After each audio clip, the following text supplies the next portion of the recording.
설교 제목 주보 보시면 아시겠지만 전에는 무익한 사람, 이제는 유익한 사람, 이렇게 제목을 정해봤는데요. 이건 제 얘기가 아니라 빌레몬서 1장 11절에 나와 있는 내용입니다. 그가 전에는 내게 무익하였으나 이제는 나와 내게 유익함으로, 이렇게 말합니다. 근데 솔직히 말씀드리면 제가 이 말을 사용하는 게 조금 마음에 거리낌이 생기더라고요.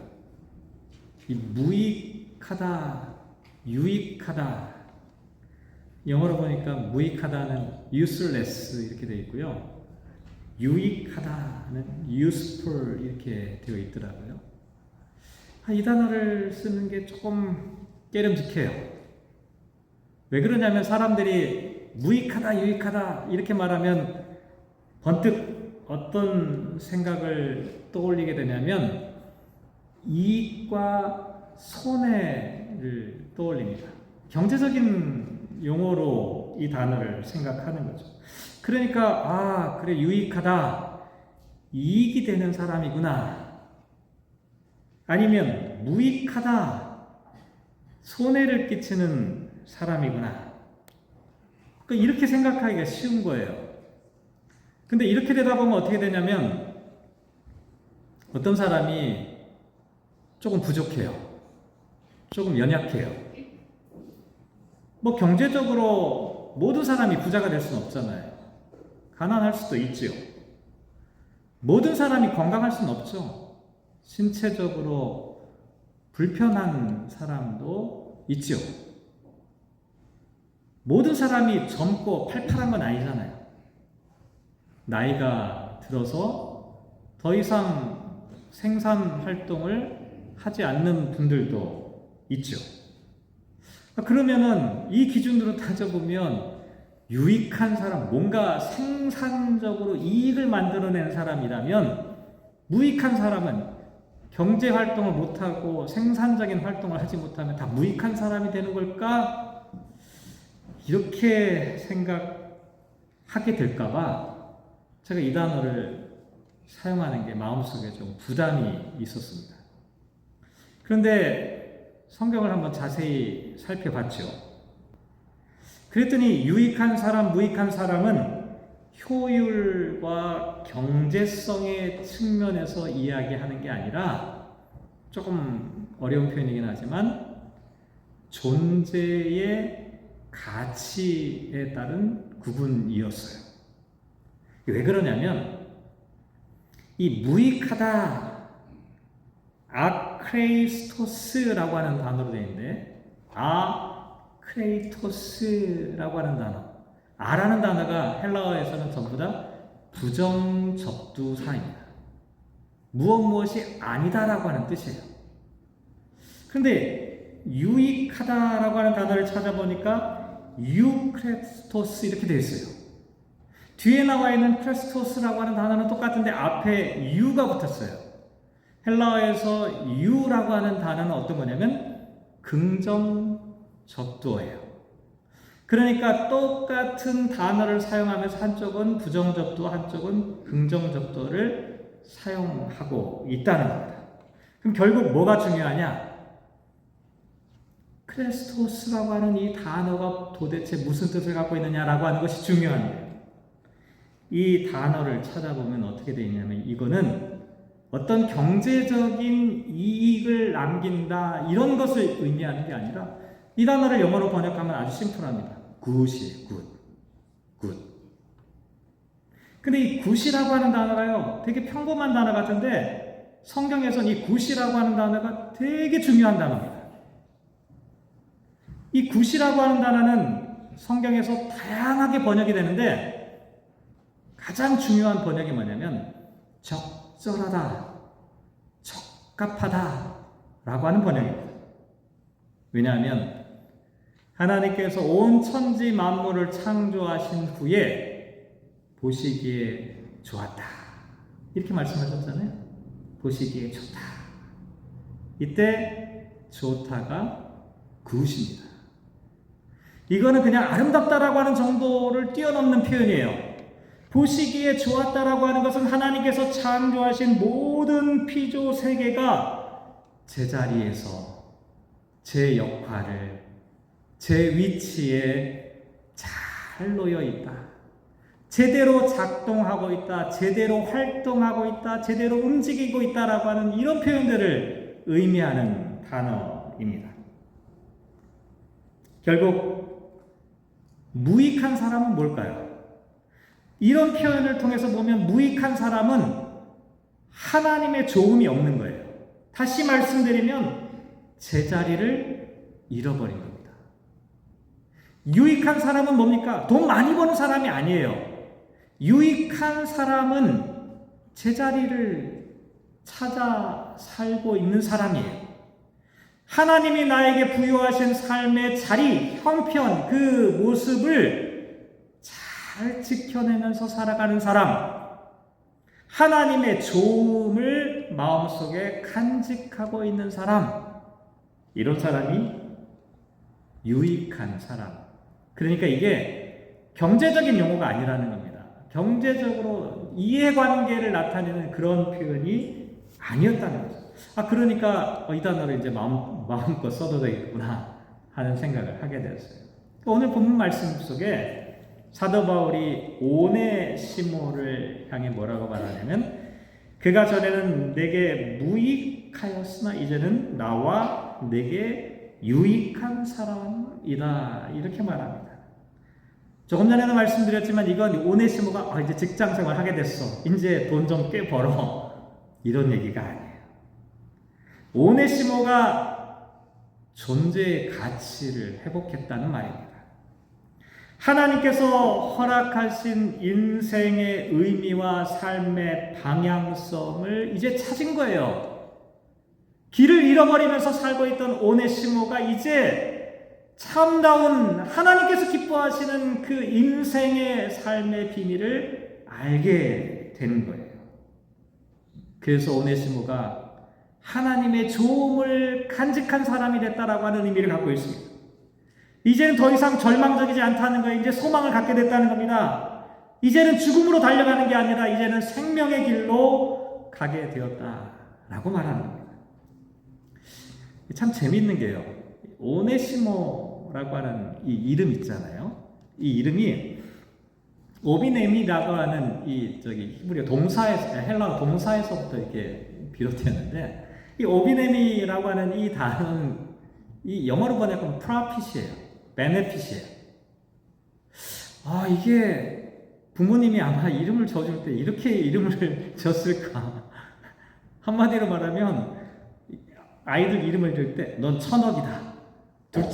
둘째가 나니까 100억이다. 뭐 이렇게 짓는 것과 마찬가지예요.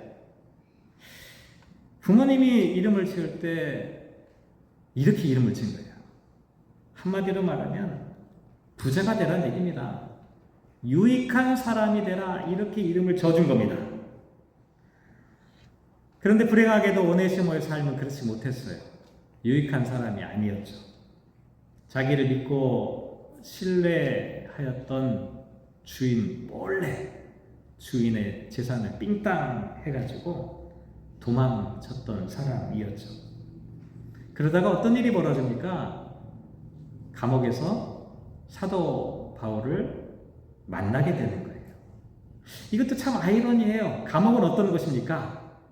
세상 사람들이 다 볼 때 감옥에 갇힌 사람은 어떤 사람이에요? 세상 사람들에게, 다른 사람들에게 손해를 끼치는 사람들을 감옥에다 갖다 놓죠. 그렇잖아요. 무익한 사람들을 가두는 곳이 감옥이었어요. 그러니까 사도 바울이 감옥에 갇혔다는 것은 세상 사람들이 볼 때는 무익한 사람으로 여겨졌다는 거예요. 근데 거기서 오네시모가 사도 바울을 만나게 되었는데, 무익하다고 판단되어졌던 사도 바울을 보니까 무익한 게 아니라 진짜 유익한 사람인 것을 알게 되는 거죠. 참으로 좋은 사람을 만난 거예요. 감옥에서. 이렇게 감옥에서 참으로 좋은 사람 사도 바울을 통해 뭘 줬냐면 참으로 좋은 말씀을 들은 거예요. 그게 복음이에요. 참으로 좋은 사람에게는 참으로 좋은 말씀이 나올 수밖에 없어요. 그 말씀을 들으니까 오네시모가 유익함에 대한 갈구가 생기는 거예요. 나도 좋은 사람이 되고 싶다. 그러면서 사도 바울과 함께 지내면서 사도 바울에게 있는 그 유익함이, 그 좋음이 오네시모에게도 전달되기 시작한 거예요. 오네시모가 변화되기 시작합니다. 그 모습을 사도 바울이 지켜보았죠. 그러면서 편지를 쓰게 된 내용이 빌레몬서입니다. 오네시모의 주인 이름이 바로 빌레몬이에요. 그 사람한테 지금 편지를 쓰는 겁니다. 그러면서 얘기하는 거예요. 빌레몬, 네 돈 다 훔쳐가지고 도망갔던 오네시모, 그 사람이 전에는 너에게는 무익한 사람이었지만 이제는 유익한 사람이 되었네. 조금 전에도 말씀드렸지만 이거는 단순한 인사말이나 격려하는 정도의 이야기가 아니에요. 오네시모가 근본적으로 새로운 존재로 변화되었다. 새로운 정체성을 갖게 되었다라고 하는 그런 의미이죠. 오네시모가 드디어 하나님의 좋음을 갖게 된 거예요. 그러니까 어떻게 돼야 돼요? 예전처럼 빌레몬에게 얘기하는 겁니다. 예전처럼 오네시모를 종처럼 하인처럼 대하지 말라는 거예요. 이제는 그리스도 안에서 형제로 대하라. 이렇게 권면하는 것이죠. 제가 이 말씀을 주중에 이제 묵상을 하는데 한 가지 들었던 생각이 있었어요. 뭐냐면, 기독교 신앙은 과거를 지워주지는 않는구나. 혹시 실망하시는 분이 계실지는 모르겠는데, 기독교 신앙이 과거를 없애주는 것은 아니구나. 그런 생각이 들었어요. 오네시모가 과거에 저질렀던 죄가 싹 사라져버리는 것, 이게 아닌 것 같아요. 과거에 저질렀던 잘못은 그대로 남아있어요. 마치 신약 시대가 되어 예수님의 오심으로 구원의 완성이 이루어졌지만 우리가 여전히 구약의 말씀을 다시 살펴보는 것과 마찬가지예요. 과거가 여전히 남아있어요. 근데 중요한 건 뭐냐면 그 과거가 현재의 나를 지배하지 못한다는 사실이에요. 과거가 현재의 나를 억누르지 못한다는 거예요. 오히려 과거는 살아있지만, 과거는 지워지지 않았지만 현재는 그 과거를 극복하고 뛰어넘어서 새로운 삶으로 나아가도록 이끌어주는 게 기독교 신앙이라는 거예요. 오네시모의 이야기를 한번 잘 생각해 보시기 바랍니다. 오네시모가 사도 바울을 통해 하나님의 좋음을 알게 되고 하나님의 좋은 말씀을 들었다고 말씀드렸잖아요. 그렇다고 그의 과거가 전혀 없어진 건 아니에요. 여전히 그대로 남아있어요. 그런데 이제 복음의 능력으로 유익한 사람이 되었죠. 사도 바울도 한번 생각해 보시기 바랍니다. 사도 바울 어떤 사람이었어요? 과거에는 포악한 사람이었어요. 기독교를 말살하려고 했던 사람이었습니다. 교회를 박해하던 사람이었는데 이제 어떻게 됐어요? 이방인에게 복음을 전하는 사도가 되었죠. 베드로 어떤 사람입니까? 베드로의 원래 이름 뭡니까? 시몬, 사이몬. 뭐예요? 귀가 얇다라고 하는 뜻이에요. 이 사람은요, 흔들림이 많았던 사람이에요. 이 얘기 듣고 저 얘기 듣고 왔다 갔다 하던 심지가 굳지 못했던 사람이었어요. 근데 이제 어떻게 됐어요? 베드로. 반석이 된 겁니다. 흔들림 없는 신앙의 반석, 믿음의 반석의 사람이 되었던 거예요. 과거에는 세금을 빙자해서 가난한 사람들을 착취했던 사람이 누구냐면 세리 마태라는 사람이었어요. 그런데 이 사람이 돈을 장부에 기록하던 그 사람이 마태가 나중에는 뭘 기록하게 됐어요? 복음을 기록하는 복음의 기록자가 되었어요. 무슨 얘기냐면 우리는 다 과거에 무익한 사람이었다는 거예요. 다 무익한 사람이었다는 겁니다. 그런데 그 과거는 사라지지 않아요. 저와 여러분이 저질렀던 과거의 흔적과 상처와 죄와 악과 이 모든 것들은 그냥 남아있지만 문제는 그게 나를 지금 현재를 지배하지 않는다는 겁니다. 오히려 우리는 어떤 사람들이냐면 그 과거의 시간 속에서 지나왔던 그 모든 것들을 이겨내는 거예요. 어떻게? 하나님의 빛으로, 하나님의 능력으로, 하나님의 말씀으로, 하나님의 손으로 새롭게 재창조되어진 거죠. 이게 기독교 신앙이에요. 이렇게 무익한 사람에서 유익한 사람으로 바뀌는 겁니다. 근데 궁금하죠? 어떻게, 이게 중요해요. 어떻게 하면 무익한 오네시모가 유익한 오네시모로 되었던 것일까? 이런 내용이 좀 자세히 이 빌레몬서에 기록되었으면 얼마나 좋았을까요? 근데 그 내용은 없어요. 아무리 찾아봐도 빌레몬이 어떻게 하니까 무익한 사람에서 유익한 사람이 됐다, 이 내용은 없어요. 결국 빌레몬에서는 찾을 수 없지만 신명기 말씀을 보면 힌트를 얻을 수가 있습니다. 신명기 30장 말씀은요, 모세의 마지막 유언이에요. 유언. 연세가 좀 있으신 분들은요, 저는 개인적으로는 이 신명기 30장 말씀을 조금 많이 이렇게 읽으시면 좋겠다. 자녀들에게 남겨야 될 마지막 말들을 좀 미리 정리해서 남겨놓고 정리하고 또 생각하고 이러시면 아주 좋겠다라고 하는 생각을 저는 많이 합니다. 제가 예전에도 한번 이 본문으로 설교를 할 때 이건 제가 우리 빅토리아 한인교회를 떠나는 마지막 날에 할 설교입니다 라고 말씀드렸던 기억이 나요. 이 마지막 말씀이에요. 마지막 말씀. 생명을 마치는 인생의 마지막 끝자락에서 하고 싶었던 이야기.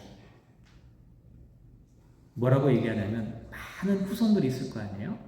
그 15절 말씀에 보면 보라, 내가 오늘 생명과 복과 사망과 화를 내 앞에 두었나니. 지금 쌍을 이루고 있어요. 생명과 복 그리고 사망과 화.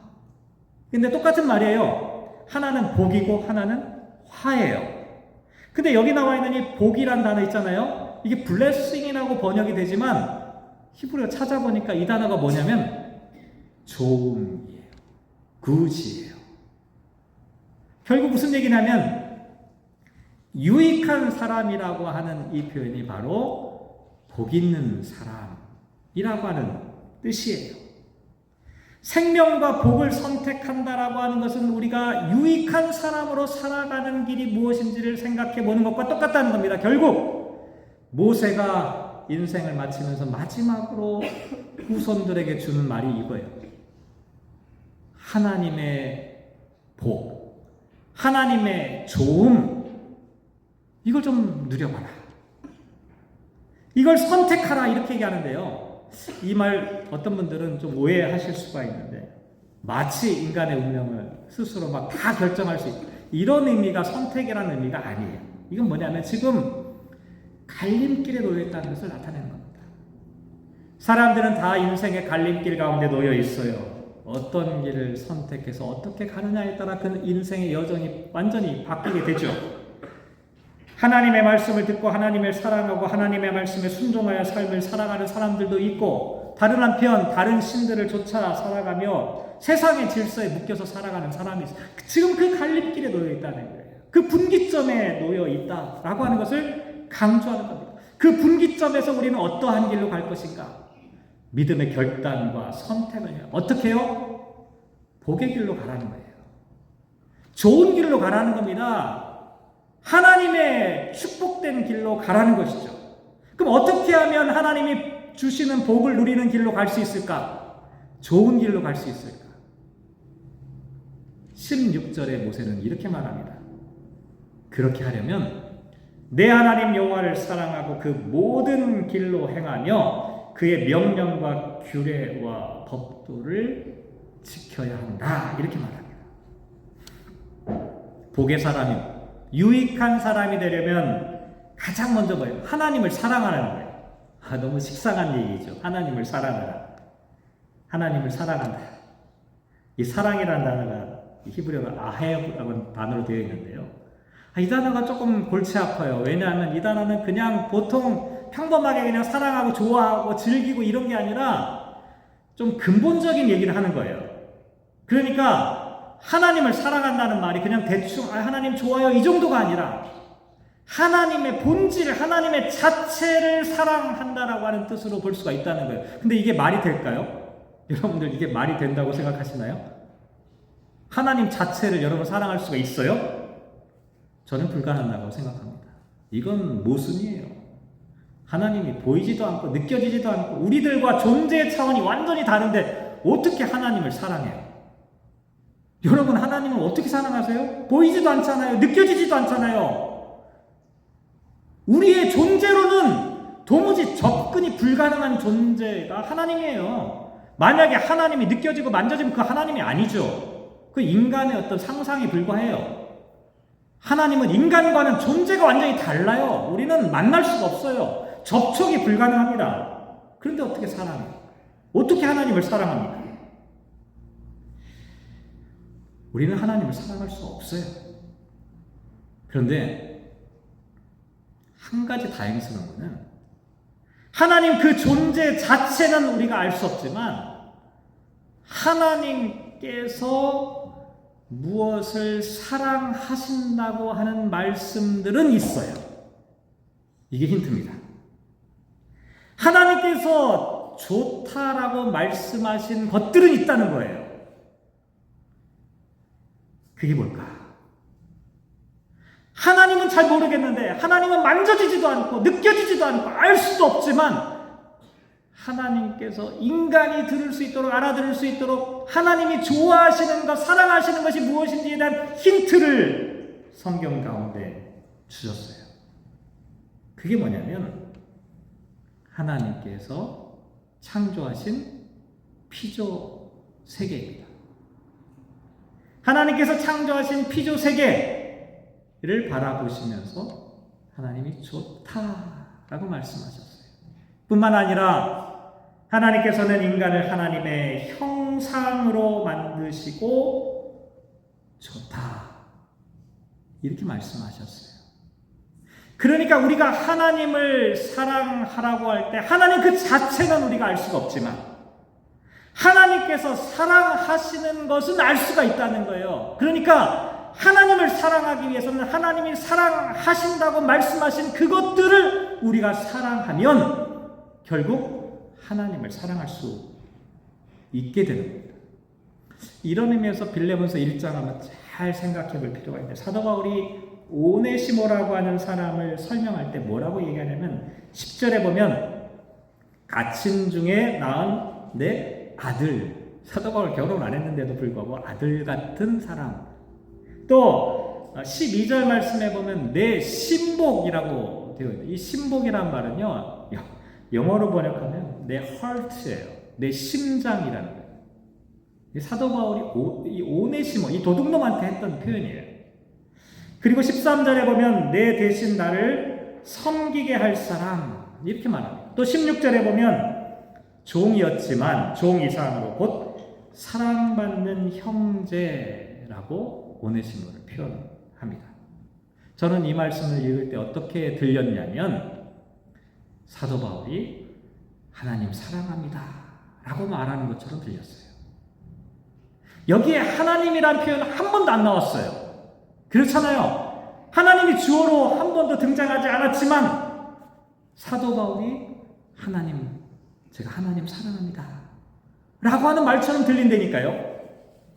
왜냐하면 사도 바울은 보이지 않는 하나님, 실체를 느낄 수 없는 하나님이지만 하나님이 오네시모를 사랑하신다는 것을 알았던 거예요. 그러니 내가 오네시모를 사실 오네시모가요 어떻게 믿겠어요? 이 도둑놈이잖아요. 물건을 갖고 훔쳐가지고 이게 감옥에서 만났으니까 어떻게 될지도 모르는 사람이에요. 그런데도 불구하고 사도 바울은 오네시모를 바라보면서 하나님이 이 사람을 새롭게 빚고 계시는구나 라고 하는 믿음을 가진 거예요. 하나님이 이 사람에 대해서 애정하고 있구나. 그러니 나도 이 사람을 사랑하게 해야겠구나. 내가 이 사람을 향해 사랑하면 이 사랑이 바로 하나님에 대한 사랑이구나. 그래서 내 아들, 내 신복, 사랑받는 형제, 믿어주고 인정하고 받아주고 이와 같은 사랑을 했던 것이죠. 사도 바울에게 하나님 사랑은요, 허황된 게 아니었어요. 하나님 사랑은 오네시모를 사랑하는 것이었어요. 사랑하는 성도 여러분, 저도 똑같이 여러분에게 좀 말씀드리고 싶습니다. 우리 하나님을 사랑합시다. 이럴 때 가끔 아멘 하셔도 좋은데 우리 정말 하나님을 사랑합시다. 유익한 사람 다 되시길 바랍니다. 그런데 이게 하나님 사랑한다고 허공에다 대고 외치는 게 하나님 사랑이 아니라는 거예요. 아니 그것도 괜찮아요. 그것도 필요하긴 하지만 진짜로 우리가 하나님 사랑하려면 어떻게 돼요? 하나님이 사랑하신 것들을 좀 사랑하자는 거예요.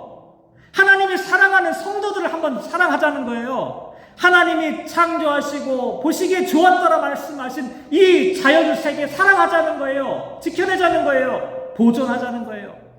함께 하나님의 그 좋음에 참여할 수 있도록 하자는, 이게 하나님 사랑하는 사람이에요.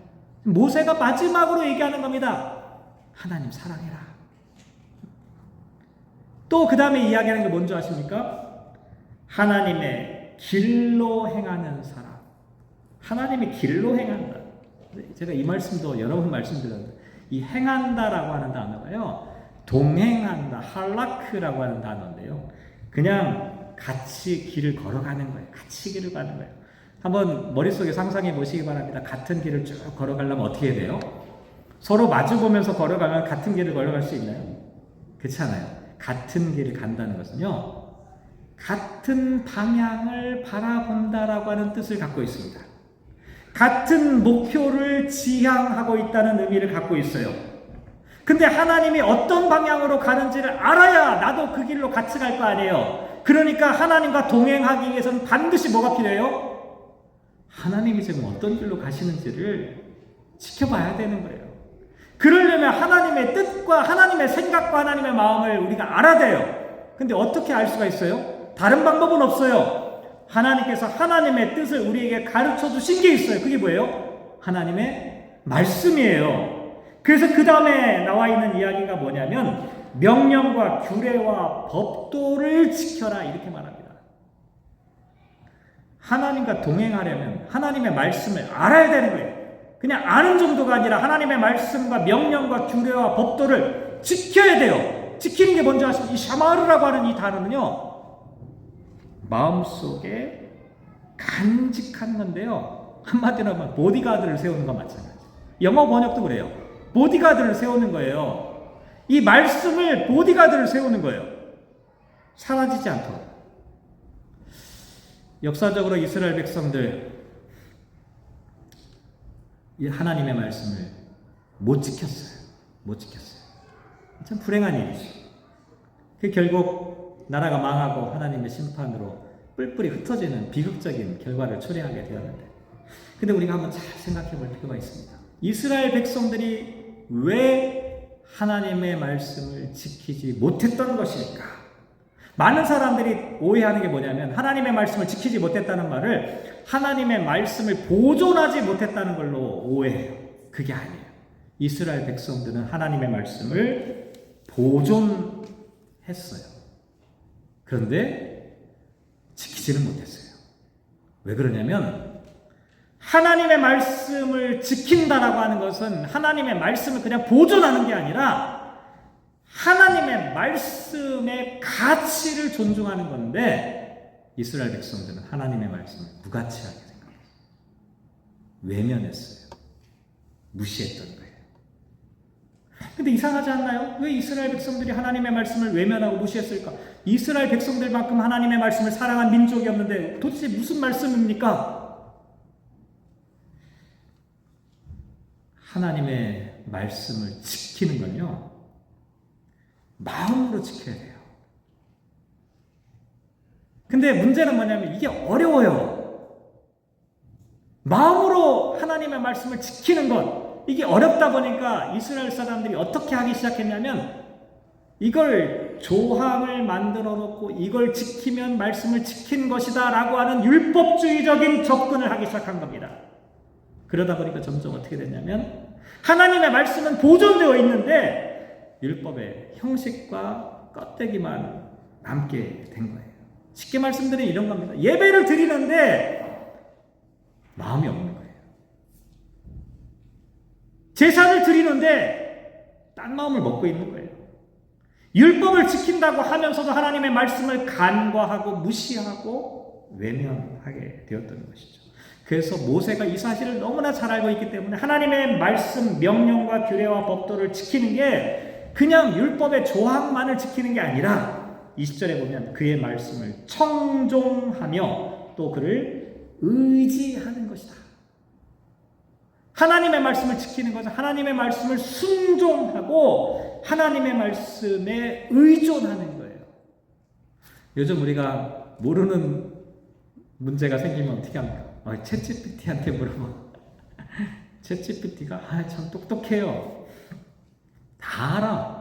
그냥 물어보면 척척박사 그냥 다 나와요. 이것저것 다 나와. 제가 가끔 챗GPT 써보면요, 갑자기 저한테 목사님 이건 이렇습니다 이렇게 나오는데 내가 깜짝 놀라요. 내가 목사라는 얘기 또 안 했는데 얘가 내가 목사인 걸 어떻게 알까? 깜짝 놀라게 되는 거예요. 제 정보를 얘가 다 갖고 있는 거예요. 옛날에는 우리가 책을 읽어가지고 정보를 얻었잖아요. 그러다가 막 유튜브 막 인터넷 뭐 이런 거에 이제는 완전히 차원이 달라요. 제가 볼 때는요, 아주 유익해요. 여러분들 좋은 정보를 많이 얻으시기 바랍니다. 그런데요, 정보를 얻는 것과 하나님의 말씀을 믿고 신뢰하는 건 좀 달라요. 정보는 괜찮아요. 챗GPT가 얼마나 좋은 지식을 갖고 있으니까 많이 사용하세요. 좋은 방향으로 사용하세요. 그런데 우리 인생의 삶의 분기점에서 우리 인생에서 어떻게 살아야 하는지에 대한 삶의 근본적인 태도와 삶의 물음에 대한 것들은 챗GPT가 알려주는 게 아니라는 거예요. 하나님의 말씀이. 하나님의 말씀을 의존하고 하나님께서 도대체 우리에게 뭐라고 말씀하시는지 그걸 한번 찾아볼 필요가 있다는 거예요. 그래야 우리가 하나님의 말씀을 무시하지 않고 간과하지 않고 지켜내는 삶을 살아갈 수가 있다는 거죠. 오네시모, 무익한 오네시모가 유익한 오네시모가 되었죠. 돈을 사랑해서 주인의 돈을 훔쳐갔던 오네시모가 독생자를 주시기까지 인간을 사랑하셨던 하나님의 사랑을 깨닫게 된 것. 쾌락과 욕망의 길로 가던 오네시모가 감옥에서 바울을 돌보면서 하나님과 동일한 목표를 갖게 되었고 하나님과 동행하는 사람이 되었고 말씀을 듣고 하나님을 신뢰하고 의지하는 유익한 사람, 좋은 사람이 되었던 것이죠. 제가 설교를 준비하면서 어떤 글을 보게 되었는데 여러분들도 아마 한 번씩은 들어보셨을 겁니다. 탐스라고 하는 회사 이야기입니다. 이 탐스, TOMS. 창립자가 블레이크 마이코스키라고 하는 사람이더라고요. 이 사람이 보니까 어렸을 때 테니스 선수였어요. 10살부터 테니스를 잘 쳤는데 갑자기 근육 아킬레스 건이 파열되는 바람에 더 이상 이 테니스 선수로서의 꿈을 꾸지 못하게 되었어요. 그래서 뭘 할까 고민하다가 이러저러한 사업을 막 시작했어요. 근데 그 중에 사업이 하나 성공한 거예요. 그래서 처음에 초창기에 한 100만 불 정도 수익을 내는 그런, 그 돈을 막 벌게 된 거예요. 그러다가 중간에 좀 슬럼프가 찾아오게 됩니다. 사업이 늘 좋을 순 없잖아요. 그래서 이 사람이 2006년도에 29살의 나이에 여행을 떠나게 돼요. 어디를 갔냐면 아르헨티나를 이제 여행하게 되었는데, 그 안내해주는 사람과 그 아르헨티나 그 어떤 도심 주변을 막 이렇게 둘러보는 과정 가운데 이 사람이 뭘 보게 되냐면 신발을 신지 않고 다니고 있는 아이들을 보게 된 거예요. 이 사람이 개인적으로 문화적인 충격을 그때 받았다라고 이야기합니다. 아니 옆에 이 동네는 엄청나게 부유한 동네인데 바로 옆에 보니까 완전히 극빈한 빈곤한 발바닥에서 그냥 피가 나도록 그렇게 다니는 아이들을 보니까 너무 충격을 받은 거예요. 그래서 그 여행을 마치고 난 다음에 돌아와서 이 사람이 이런 생각을 했어요. 신발을 한 컬레를 팔면 한 컬레를 기부해야겠다. 그래서 세운 게 탐스예요.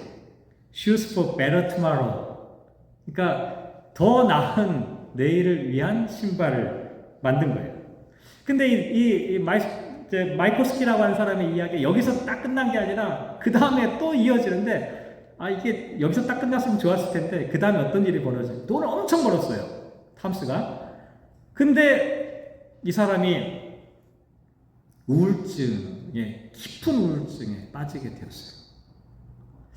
우울증에 빠지면요 침대 바깥에 못 나온대요. 자기 힘으로. 그 이상하죠? 근데 침대 바깥에를 못 나와요. 삶의 목적과 의지를 다 잃어버리게 되는 거예요. 에너지가 하나도 없는 거예요. 그래서 미래에 대한 확신 이런 얘기는 꺼낼 수조차 없는. 나중에 이 사람이 그때를 회상하면서 뭐라고 썼냐면 성공이 행복을 보장해 주지는 않는구나. 자기가 체험한 거예요. 돈을 그렇게 벌었는데 침대 밖에서 나오지 못할 정도가 된 거예요. 성공했는데 행복하지 않았던 거예요. 긴 이야기지만 중간에 결국 이 우울증을 이겨내게 돼요. 그리고 난 다음에 이 사람이 어디에 전념하게 되었냐면 내가 이제부터는 우울증을 치료하는 새로운 치료법을 만들어야겠다. 왜 그러냐면 자기가 깊은 우울증에 한번 빠져보니까 미국에 있는 이 젊은 사람들 중에 우울증으로 시달리고 있는 사람들이 너무나 많은 거예요. 그러니까 이 사람들 그냥 내버려두면 큰일 나겠다 싶은 거죠.